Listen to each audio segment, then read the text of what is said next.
What? What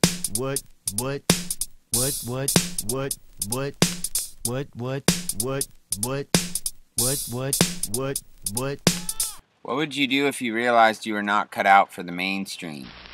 Would you create your own reality? Or would you just continue to consume, be silent, then die?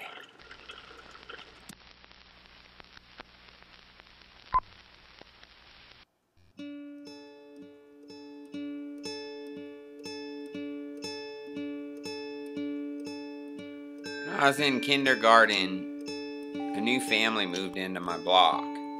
It was a Jamaican family. It was probably the best thing that could have ever happened to me as a kid, because I started to observe other people's families, and it helped me to realize I could do something different.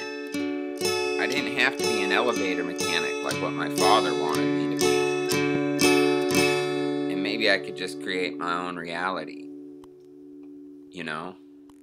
Good afternoon, ladies and gentlemen. This is Scott, your cafe car steward. The Seaview Cafe is open and serving hot dogs, cheeseburgers, sandwiches, salads, pizza, candy, cookies, chips, sodas, water, juice, and coffee.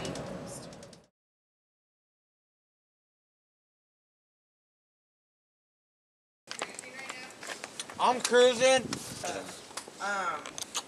Like, what about the spaghetti? You want it? to keep that, yeah? Yeah. I know he's right.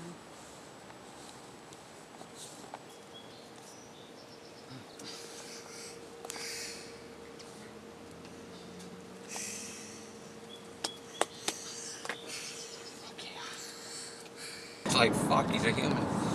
He'll be on the grind someday. But, hopefully it's just, he's just gonna, I mean, look at his smile.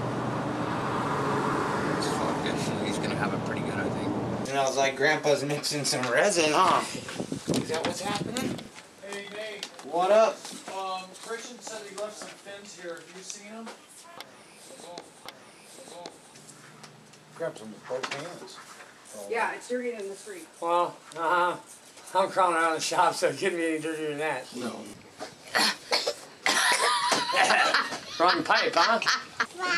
Do you just walk around and Eat, get catered to, yeah. and graze? Wow! That's funny. You're stinking out of here. Where you going? Asterdeck. Hey, good. How you doing? This is Herbie. We're just sitting in the front room here. Christian, Nathan, me, and DIBI with the new little guy, Lazer. And he's running around and entertaining us. Want a jackal? Come on, this way. Pull it over here in the fence. He'll eat anything. Don't matter. I got him, just let him go. I can't. No, sometimes he holds on. I was telling Dad, the end of your finger will turn purple.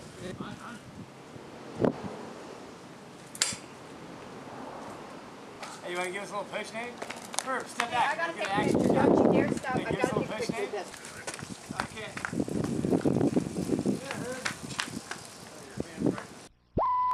There are very few families in the oversaturated surf world that still create their own reality. Herbie Fletcher's been doing it since 1976. And using his kids as test pilots, Astrodeck became one of the coolest companies in the surf industry, and it still is doing the same thing. The entire family runs it. It's great. Yeah, Okay, let's see do it which then. one to do first. Which one? The big one first? You tell, I think so. Yeah, big one first. big No, wait, let's do the small ones first and the big one last. bang on it. Okay, don't hit that little guy. The light thing. Except I think that one over there needs to be pickled. This one over here needs to be pickled too. I like your shades, you pulled those out? Those are the Yeah, Curtis water specs. These were in the fucking dumpster, man. Like a long time ago. Okay. I'm not gonna let these things go fucking away in the dumpster. No way. You're wearing it. Yeah, it kicks like it. Sure. My pants is ripped. Pants I got from Herbie, it's ripped. Fuck. Hey.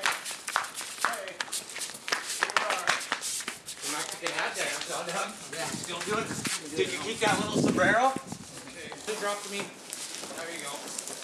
Take it up. Wonder if we can get that on top. We can get it on that first one.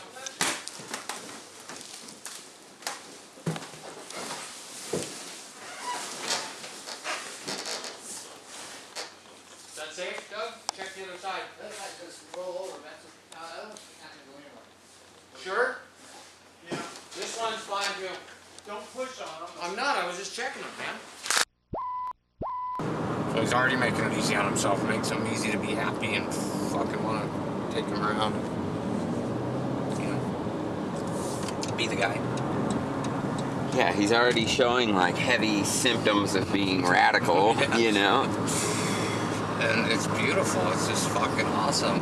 All you gotta do is just nurture those symptoms, right? Yeah. Nurture the And symptoms. encourage the growth, or you know? And just all love. Oh, he scared himself. That was good. Gotta start him early. Gotta start him early. Go. And then. And that. Oh.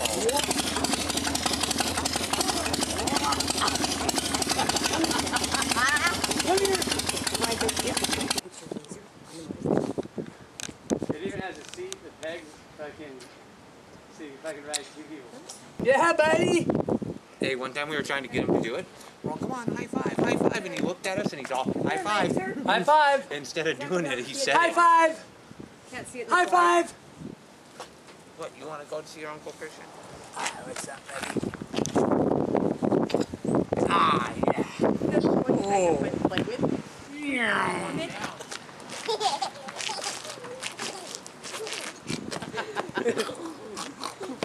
You're fun to play with. Now let's see you walk. Oh! Just hold on to me, Christian. I'm really out there. I got you, buddy. Oh, you want to try to do Yeah, yourself? this now or later? I need to strap him down. So. No, you need to do that later. What is it? Spaghetti. They don't let you guys go out this year? The sport can go right now. Right now? Yep. Crab season started? Open last night. Oh, shit. You guys are out of here. Absolutely. Throw them in the water. Yeah, I heard everybody was up in arms about that. Yeah. Throw them in the water this morning. That's good. Good luck. Thank you.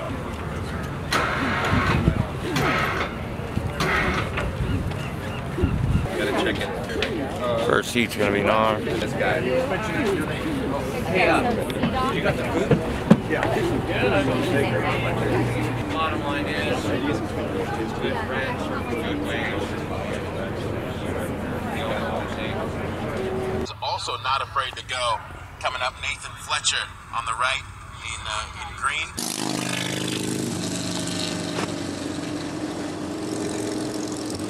Was that your Uncle Christian? Yeah, it was. I heard from 4 to 7 really is the time where it's just fucking insane. But I have to say everything's insane from day one. So far it's been cool. It's gotten better. And if it gets better, that's even better. Things could always go wrong at any time. But we're not, you know, all wrong with whatever. That's all good too. I think Whatever that, life throws at you is a good in hindsight. Might be a little bit fucking stressful to deal with at the moment.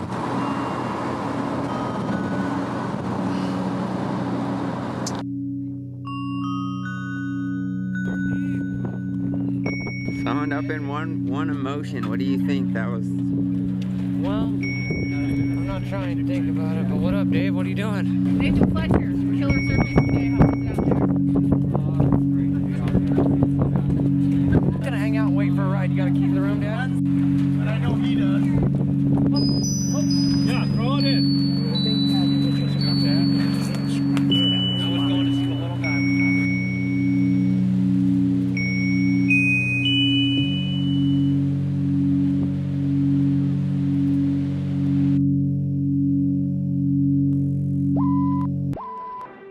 kid growing up in the Emerald City, skateboarding and surfing were far from a mainstream activity. I remember reading all these magazines, the Trans World ones, with pictures that Dave Nelly Nelson took of Nathan and all sorts of guys, and always just dreaming of being out of my environment and being in California or Hawaii and learning how to surf and taking what I knew from skateboarding and bridging it into the go. And nobody ever really paid attention to me, so when I was 18 I left. And as the years went by, I decided to always bring a camera with me.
There would be a gap of documentation in surfing's history if Dave Nelly Nelson did not partake as a surf photographer.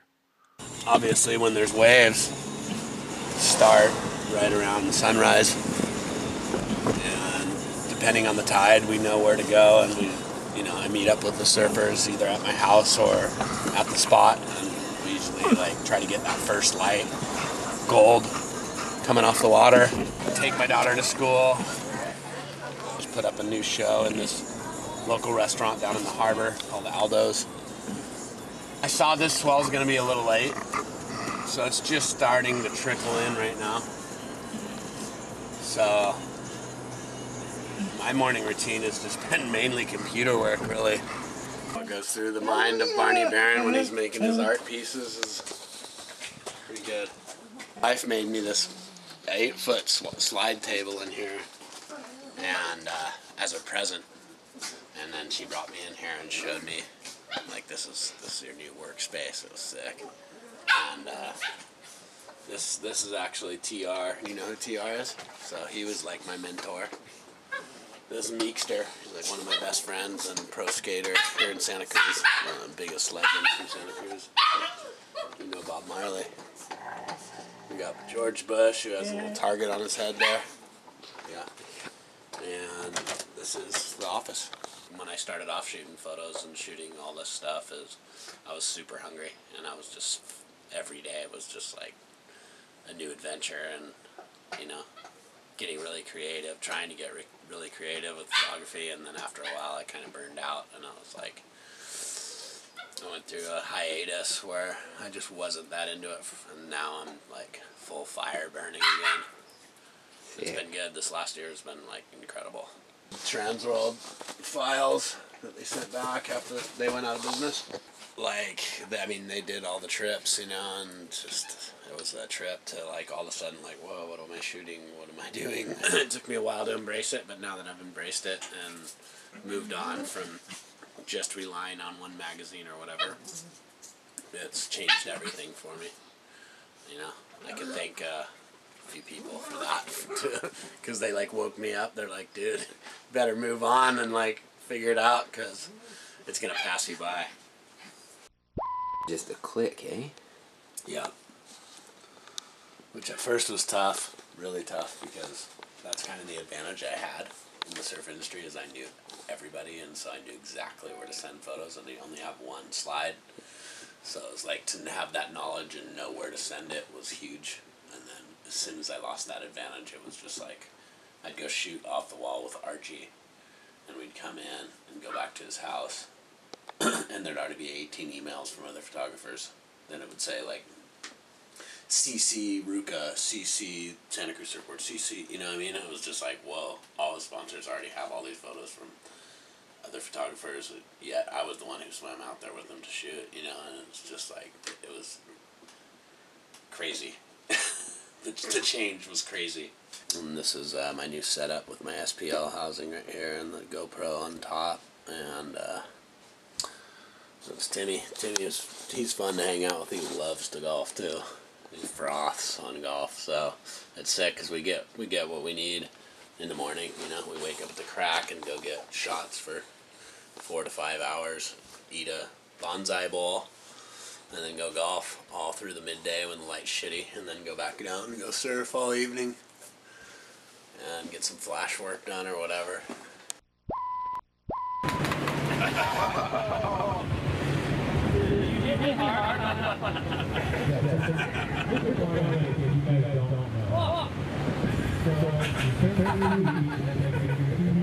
That's like the last cigarette right there.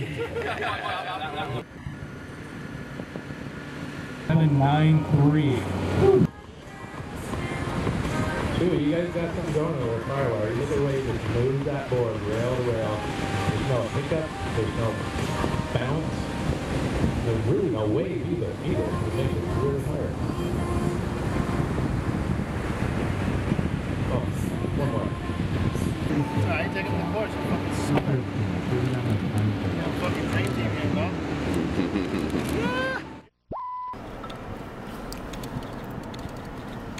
Yeah, Timmy. Yeah, no, you get that text that to you? I did, thank you. Yeah, I just Dick, I like the music with it too. Yeah, what are you doing, Ba?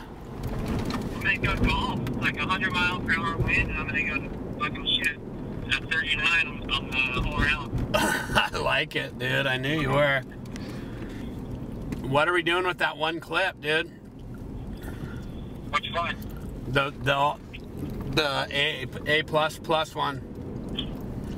I don't know yet. I'm just kind of holding on to it. Well, that's not gonna do us any good. Seeing what people are gonna do. Also, we gotta get that thing to GoPro to get it to Austin and those guys. Pretty rad breakfast burritos? Yeah. Best in the world. Pro surfing in Santa Cruz went through a crazy time when it was all the heaviest hitters in Santa Cruz were on drugs. And it seemed like all the younger kids, the next generation down, were all like wannabe gangsters here instead of wanting to be pro surfers, or, you know, like when I was a Grom, all the kids wanted to be like, you know, the pro surfers here in town, and the younger generation then brought out a huge revolution in surfing. You know, the Flea, Barney, RATBOY, Peter Mel, Josh Loya, Skin Dog, Nate Acker, Zach Acker. The list just keeps going on. Barney Barron, and, you know, it was just, there were so many of them. Matt Rockhold and Homer Henard, and it just, you know, Adam Ripogo, Chris Gallagher. There were so many guys, and they were all ripping, and they were all pushing each other. The next era down, all the kids wanted to be gangsters. You know, or not really gangsters, but they were just more wannabe gangsters, and it was weird.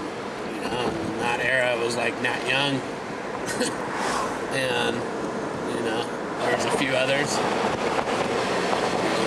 but not very many.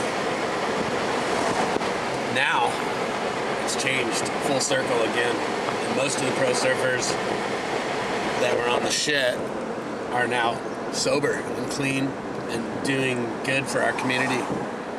And so it's really made a big difference on the positive repercussions on the kids now, and then there's a huge wave of pro surfers coming up now. I mean, not pro surfers, but huge wave of ripping surfers in the younger generation. And it's crazy. It's like everything's come full circle now. All of a sudden you go to the lane and you see these kids and they're just annihilating Richard Schmidt's son and Ward Coffey's son and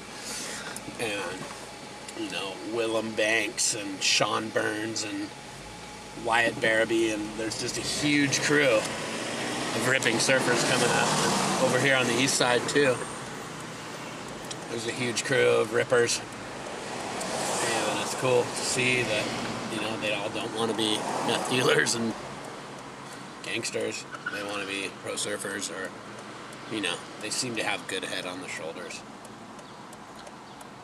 I'm sure that your guys' paths have influenced a lot of those kids, because now they have people to look up to that, you know, are positive in ways, you know? Yeah, for sure. For sure. We had, you know, when Flea got sober, a lot of things changed on the west side. Because when he was partying, not only did everyone want to party with Flea, but it was just,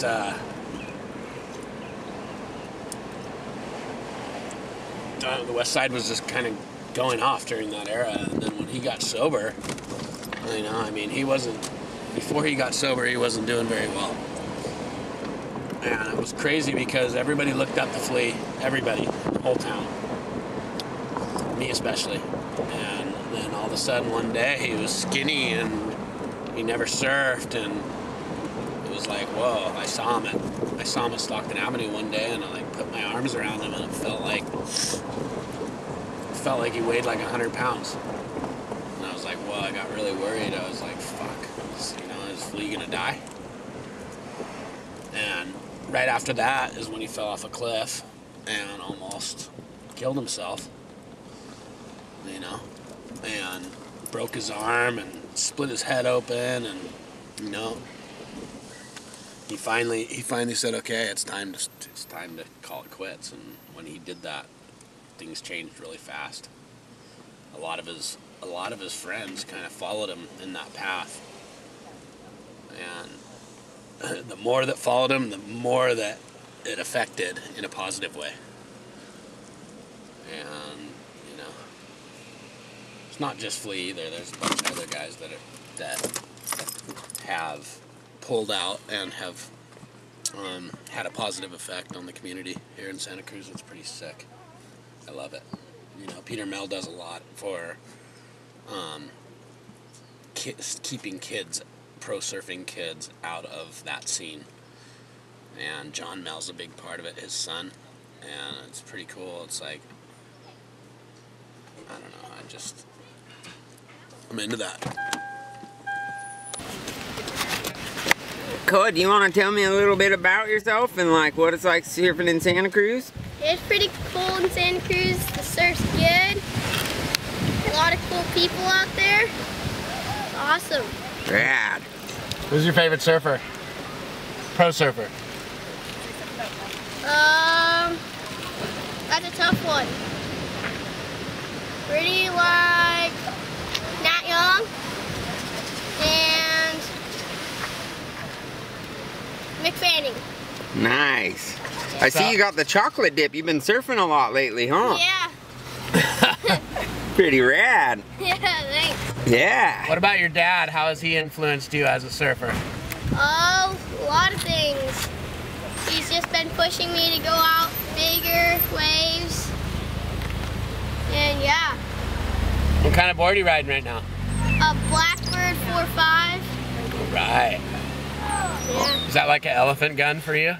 Yeah. Mavericks? Like when you get down to LA, yeah, instead of going out at night, you need to be online like looking around eBay and fucking Craigslist and shit. Yeah. We need the new 7D. Okay. Like the one I'm shooting with right there. That's plenty to shoot anything. Yeah. And you're set. Yeah. For land. Then as far as water goes, you need, you know, the water housing and the fucking whatever lens you want to shoot with the most. Yep.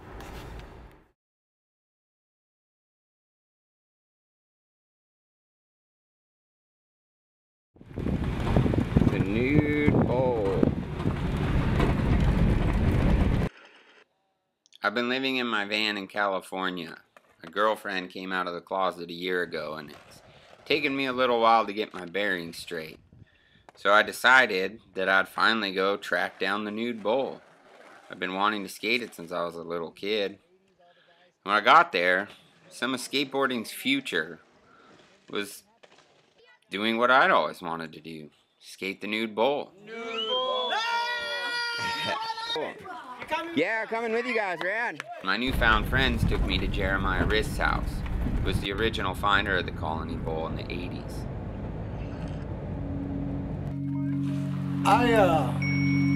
I grew up here in this town. There was nothing to skate, and we stole wood from mini ramps, and we did what we jumped over fence and skated pools, and we did it all.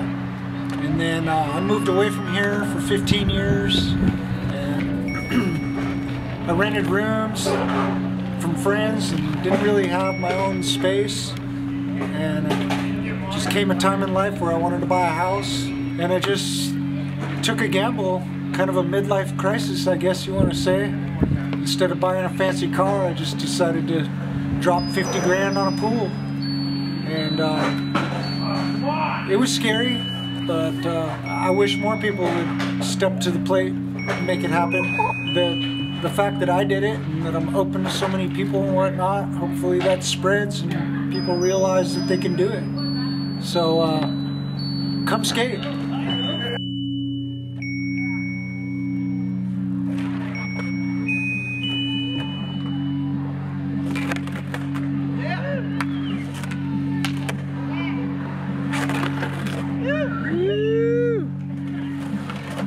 My son and his friends, we take them all over the place to skate because we support their skating. Even like you, it just happened to bump into you at the nude bowl, and then now you're over here.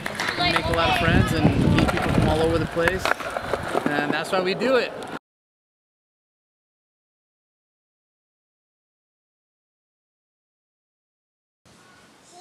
Yeah, cheese. Look at the cheese. Cheese. Cheese, Louise. We going to the beach? Look at these guys. I'll see you guys out there. Stuck. Hey, did you get that board in Australia, bro? Big fanning, bro.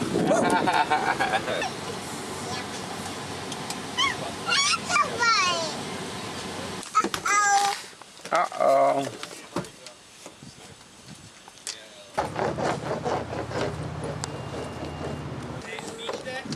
Yeah, nice little family day.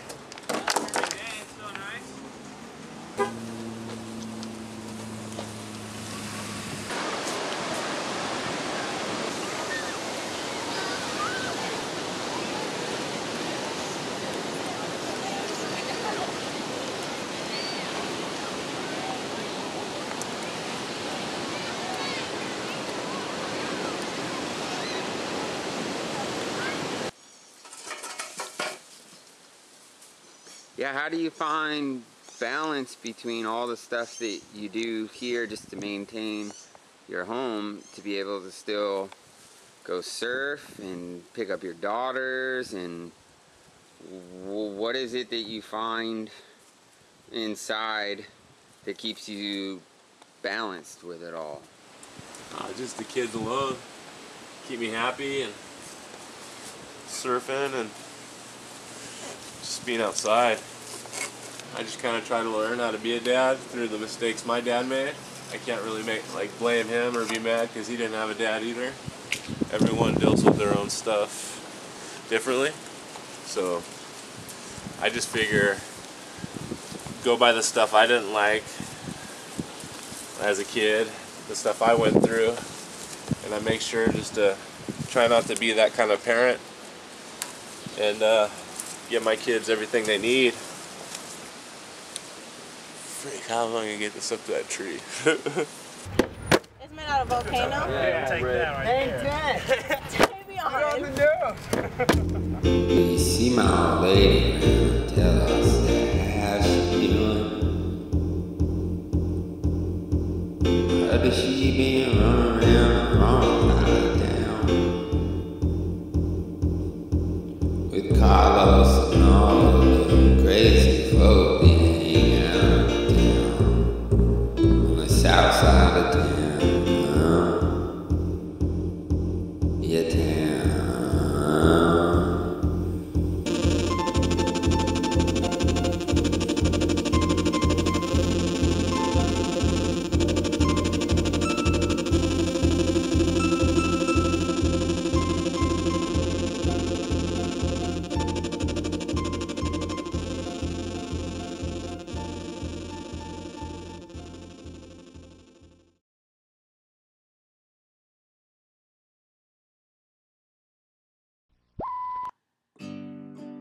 As a teenager and in my early 20s, my cousin always looked out for me.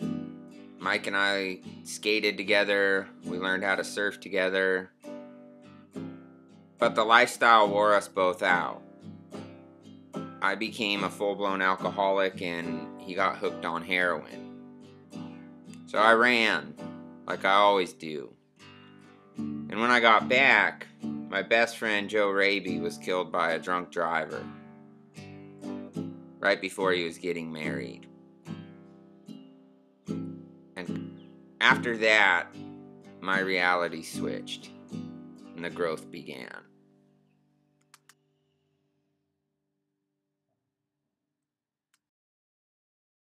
In 1984, I came in here with my Chevy dump truck with a hot air balloon that had God Is Love on it. And it took me 14 or 15 years to make it, and it rotted out on me here.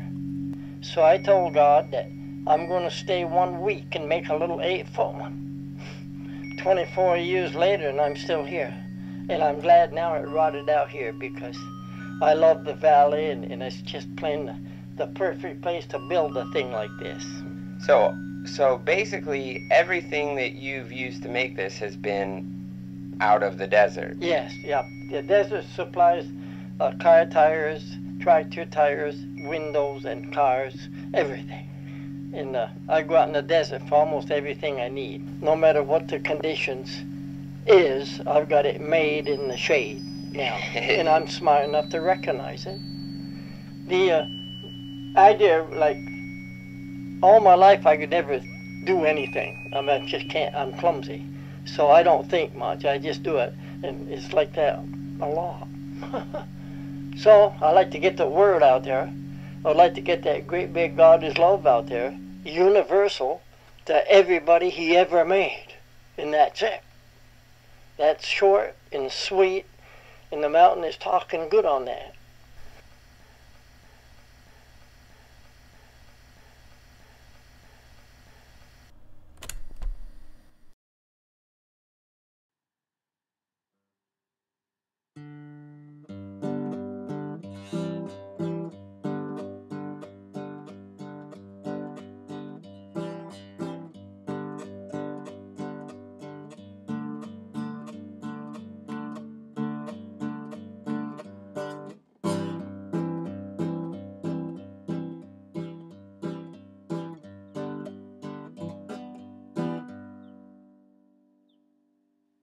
I followed Nelly's advice.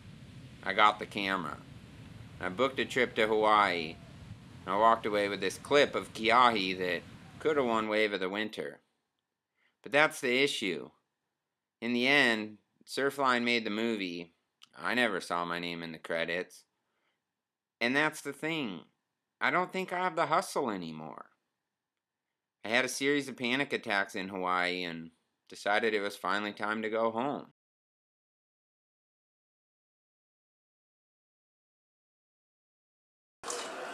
One home run, they hit it against Cleveland back on the 10th of April. Well, then come on, Michael, get a home run now.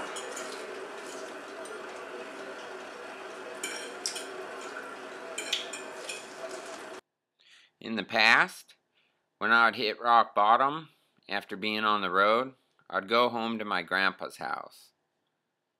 He had dementia, and I spent the last 5 years taking care of him before he passed away. We even threw him in thrift shop. He would basically do whatever I told him at that point because the amount of trust and love was unconditional. He had stepped in to be a father where my dad couldn't, and it was neat to repay it back.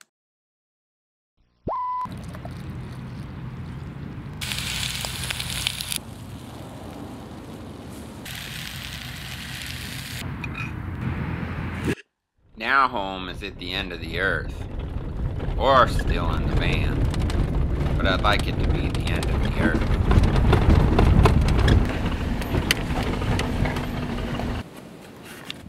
I'm not on the religious trip that Leonard was on, but I used the resources around me to build my home. I stopped drinking. It's great.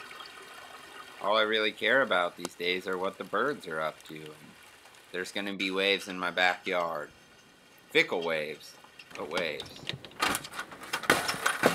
I'm accepting now that this is my reality. It's pretty much what I always wanted. But it's hard to detach yourself from what everybody else is doing and what everybody thinks is right. But when you can hang with sea otters and surf all by yourself at the end of the earth, I think you start to understand that those moments you've been chasing, it's been worth it all. And you only have one chance on this planet. You should do whatever makes you happy. One moment at a time. I've been searching for a new kind of movement where the digital gets lost in the song. And I've been dreaming about a new dead religion where the heavens dip below all the fog. My name's Julian Torres, I'm 15, and I skate because I enjoy it. My name's Tristan, and I skateboard because I like the feeling of floating and pumping through the transition. My name is Taylor. I like skateboarding because it's really fun, and I love to skate with all my friends. I'm Nick Rivera. I skateboard because it's fucking awesome. My name is KIKO Francisco. I'm 14 years old, and I skateboard because I'm not good at anything else, and it surrounds me with such great people that make me want to skateboard.